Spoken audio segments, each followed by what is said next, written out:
Start करते हैं हम equation of plane. Equation of plane क्या है? जैसे हमने इक्वेशन ऑफ लाइन की थी जिसमें हमारे पास तीन फॉर्म्स होती थी, दो फॉर्म्स थी हमारे पास, जिसमें एक हमने कहा था कि अगर हमारे पास एक पॉइंट और डायरेक्शन वेक्टर गिवन हो या दो पॉइंट्स गिवन हो तो हम इक्वेशन ऑफ लाइन निकालते हैं। अब इक्वेशन ऑफ प्लेन की अगर हम देखें तो हमारे पास तीन कंडीशंस आती हैं। पहली, जब हमारे पास डायरेक्शन वेक्टर और डिस्टेंस गिवन हो from origin to the point.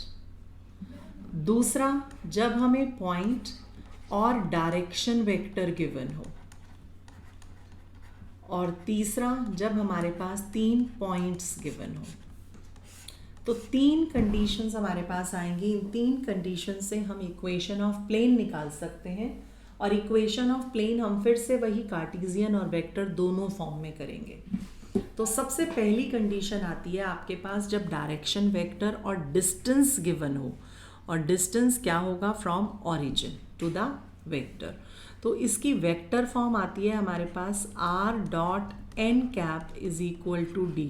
जो डायरेक्शन वेक्टर होगा ना उसका यूनिट वेक्टर निकालेंगे equal to distance. That is your vector equation of plane, right. जब भी क्वेश्चन आर तो जनरल वेक्टर होता है ना, कॉमन जो X I plus Y J plus Z के होता है, ये आर तो वो है वेक्टर फॉर्म में। ये एन जो होगा ये डायरेक्शन वेक्टर होगा और डी जो होगा आपके पास डिस्टेंस होगा। अगर इसी को हम कार्टेशियन फॉर्म में कन्वर्ट करना चाहें तो हम कर सकते हैं। आर हो जाएगा X I Y J Z K, और एन आपके पास क्या हो जाएगा? A X plus B Y plus C Z, और डी हो जाएगा डिस्टेंस। तो ये हो जाता है A X plus B Y plus C Z is equal to D. That is your equation of plane in Cartesian form. जब भी आपके पास क्वेश्चन गिवन होगा तो हमेशा वेक्टर या कार्टेशियन फॉर्म में, इस फॉर्म में गिवन होगा क्वेश्चन। ध्यान से सुनना कि मैं कहाँ पर क्या बोल रही हूँ। क्वेश्चन में जब भी इक्वेशन ऑफ प्लेन गिवन होगी तो वो हमेशा इस फॉर्म में गिवन होगी, चाहे वो वेक्टर में हो चाहे वो कार्टेशियन में हो। सेकेंड कंडीशन जो आती है जिसमें पॉइंट और डायरेक्शन वेक्टर हो, उसकी आपके पास इक्वेशन आती है r minus A dot N is equal to zero, जिसमें a आपके पास पॉइंट है और n आपके पास डायरेक्शन वेक्टर है। इसी को अगर हम कार्टेशियन फॉर्म में लिखें तो ये आता है a of x minus X one plus b of y minus Y one plus c of z minus Z one is zero. अब जब हमें इक्वेशन ऑफ प्लेन निकालनी होगी, जो क्वेश्चन आता है मेन वो यही आता है कि find the equation of plane. आगे कंडीशंस गिवन होती हैं। तो जब हमें इक्वेशन ऑफ प्लेन निकालनी है तो हम ये कंसीडर करेंगे, अगर क्वेश्चन में गिवन होगी तो वो इस फॉर्म में गिवन होगी। तो ये दोनों ध्यान में रखनी है कि जब भी वो कहेगा find the equation of plane, then you have to consider this equation of plane, जिसमें x1 y1 z1 तो आपके पास पॉइंट है और A B C direction ratios हैं डायरेक्शन वेक्टर के। तीसरी फॉर्म आती है जब आपके पास तीन पॉइंट्स गिवन हो। मान लो x1 y1 z1, x2 y2 z2 और x3 y3 z3, तीन पॉइंट्स हैं आपके पास। और आपको यहाँ से मान लो ये a वेक्टर a है, ये b है और ये c है, तीन पॉइंट्स गिवन है।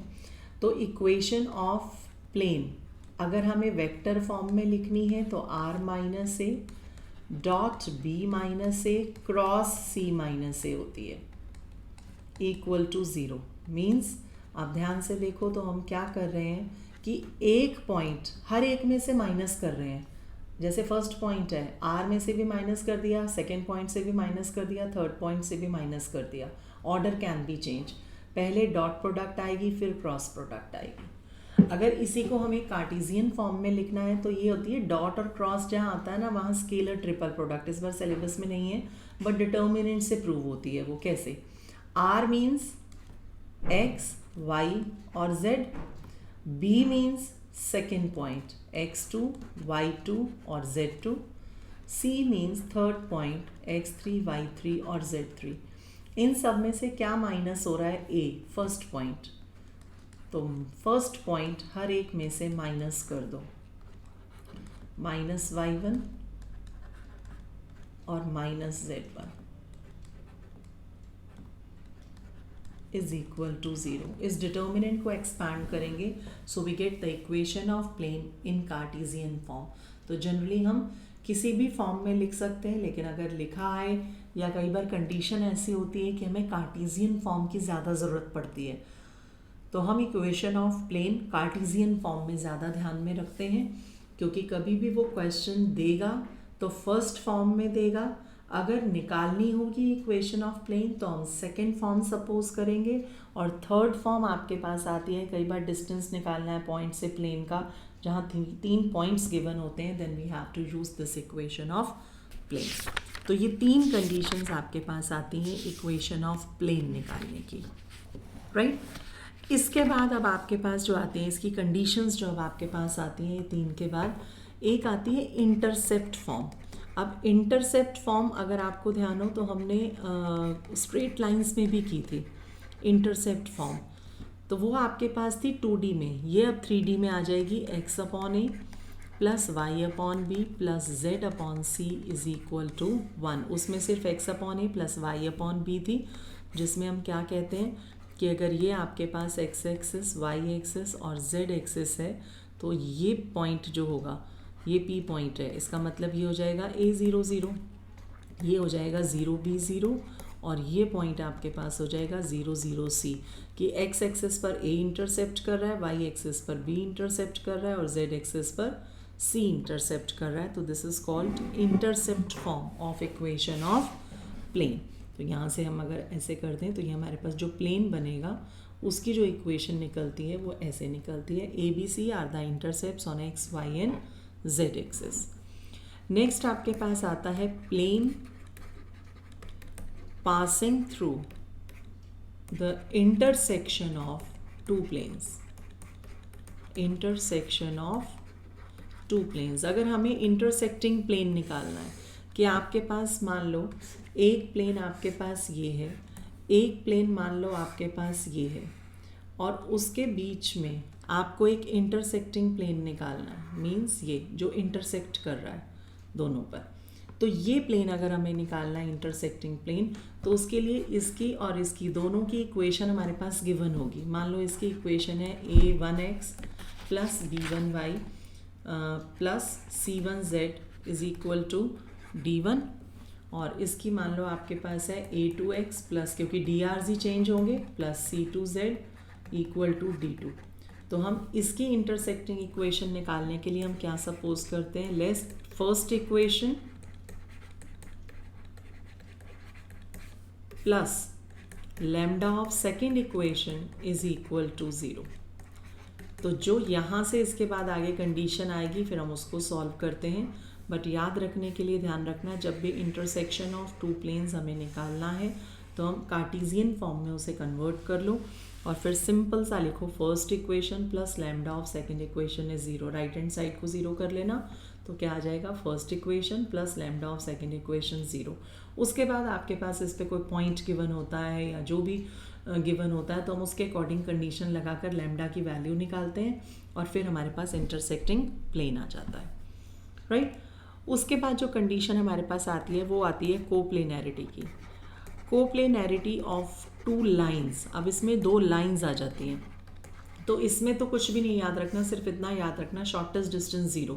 शॉर्टेस्ट डिस्टेंस का फॉर्मूला किया था ना, a2 minus a1 dot b1 cross b2 upon magnitude of b1 cross b2। तो वो जब 0 करोगे तो क्रॉस मल्टीप्लाई करके 0 हो जाएगा। तो this is the condition for coplanar of two lines, कि अगर दो लाइंस हमारे पास कोप्लेनर हैं, पैरेलल हैं, तो उस केस में एक प्लेन पर लाई करती हैं, तो उसकी कंडीशन आपके पास ये होती है, क्योंकि ये लाइन है तो लाइनस फॉर्म में आएगी, r equal to a1 plus lambda b1 और r is equal to a2 plus mu b2। तो यहाँ से हम जैसे शॉर्टेस्ट डिस्टेंस निकालते थे वैसे a1 a2 b1 b2 निकालेंगे। अब आता है कि अगर हमें एंगल निकालना है बिटवीन टू प्लेन्स, अगर हमें दो प्लेन्स के बीच में एंगल निकालना है, आज एंगल वाला है तो नहीं, लेकिन फिर भी थोड़ा सा मैं इसलिए बता रही हूँ, कई बार एंगल डायरेक्ट नहीं आता तो इनडायरेक्टली कहीं अगर यूज़ हो जाए तो पता होना चाहिए, तो इसलिए इनडायरेक्टली का यूज हो रहा है तो इस क्वेश्चन के अटेम्प्ट करने के नंबर मिलेंगे हम? हाँ बिल्कुल मिलेंगे बेटा, बिल्कुल मिलेंगे। तो और ना इसमें कुछ डिफरेंस नहीं है, जैसे कॉस थीटा का आपने फॉर्मूला किया था ना, b1 dot b2 upon magnitude of b1 into magnitude of b2, वही इसमें है। इसमें डायरेक्शन वेक्टर्स क्या है, n1 n2, तो यहाँ पर कॉस थीटा क्या आ जाएगा, n1 dot n2 upon magnitude of n1 into magnitude of n2।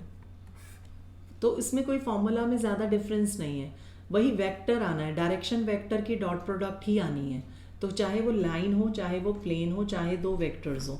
अगर आ जाए आपके पास angle between line and plane, अब तो लाइन एंड प्लेन का भी फॉर्मूला यही होगा। देखो क्या होगा, लाइन आपके पास होगी r is equal to a plus lambda B, और प्लेन आपके पास होगा r dot n is equal to d, तो यहाँ से b डायरेक्शन वेक्टर, यहाँ से n डायरेक्शन वेक्टर, तो कॉस थीटा क्या हो जाएगा, b dot n upon magnitude of b into magnitude of n। या इसे कई बार हम साइन थीटा से भी ले लेते हैं, क्योंकि साइन थीटा क्या होता है, वो जैसे अब लाइन और प्लेन के बीच में अगर आप एंगल निकालते हो तो आपके पास एंगल ये भी हो सकता है और ये भी हो सकता है, अगर ये थीटा है तो दूसरा 90 माइनस थीटा हो जाएगा, तो वो साइन या कॉस, तो वो हम ले सकते हैं, ठीक है। उसके बाद ये तो फॉर्मूलाज हैं वही सेम। इसके बाद लास्ट जो आता है that is again most important also, कि डिस्टेंस बिटवीन या distance from point to plane, कि अगर हमें पॉइंट से प्लेन का डिस्टेंस निकालना है लाइक दिस, मोस्ट इम्पॉर्टेंट है ये, राइट। जैसे आपके पास मान लो ये पॉइंट है x1 y1 z1, ये हमने उसमें भी किया था स्ट्रेट लाइंस में, ax plus B Y equal to C किया था, इसमें 3D है तो ये आएगा। तो distance from point to plane का फॉर्मूला क्या होता है, हम ये पॉइंट इसमें पुट कर देते थे, इक्वल टू d है, तो ये क्या आ जाता था, ax1 plus by1 plus cz1 minus हाँ d upon under root of A square plus B square plus C square. Distance negative नहीं होता तो इसलिए हम मॉड लगाते हैं। देखो ये पॉइंट हम इस प्लेन में पुट करेंगे और फिर अपॉन में under root of A square plus B square plus C square, same straight line में हमने 2D में किया था और अब हम 3D में करते हैं। तो ये आपके पास सारे फॉर्मूलाज हैं जो आप प्लेन में यूज़ करोगे। प्लेन में यूज़ करोगे, डायरेक्टली फॉर्मूलाज लगते हैं बहुत बार, क्योंकि डायरेक्टली गिवन होता है कि इक्वेशन ऑफ प्लेन निकालनी है, intersection of two planes, find the distance from a point to a plane, find the angle between two lines, या find the vector and Cartesian equation of plane passing through the point and the direction vector. तो जो conditions हमने की हैं same इन्हीं conditions पर आपकी next exercise आएगी 11.3, ठीक है। तो आप आज 11.3 ट्राई करो, कंप्लीट करो 11.3 और मिसलेनियस के क्वेश्चंस। जो नहीं होंगे वो हम कल डिस्कस करेंगे, क्योंकि एक बार खुद ट्राई करोगे तो आपको पता लगेगा कि कहाँ है। मैं तो हिंट सबका दे दूँगी, लेकिन वो फिर आपको समझ में नहीं आएगा कि हमें कैसे करना है। तो इसलिए मैंने मॉर्निंग में क्लास ली कि आप ये वाला पूरे दिन में आज 11.3 और मिसलेनियस ट्राई कर लो। जो डाउट्स होंगे वो अभी, या नहीं तो अगर शाम को टाइम मिला तो चाहे मैं शाम को क्लास ले लूँगी, इसके डाउट्स कंप्लीट कर लेंगे, ताकि फिर कल हम स्टार्ट कर दें अपना नया LPP और प्रोबेबिलिटी, ठीक है।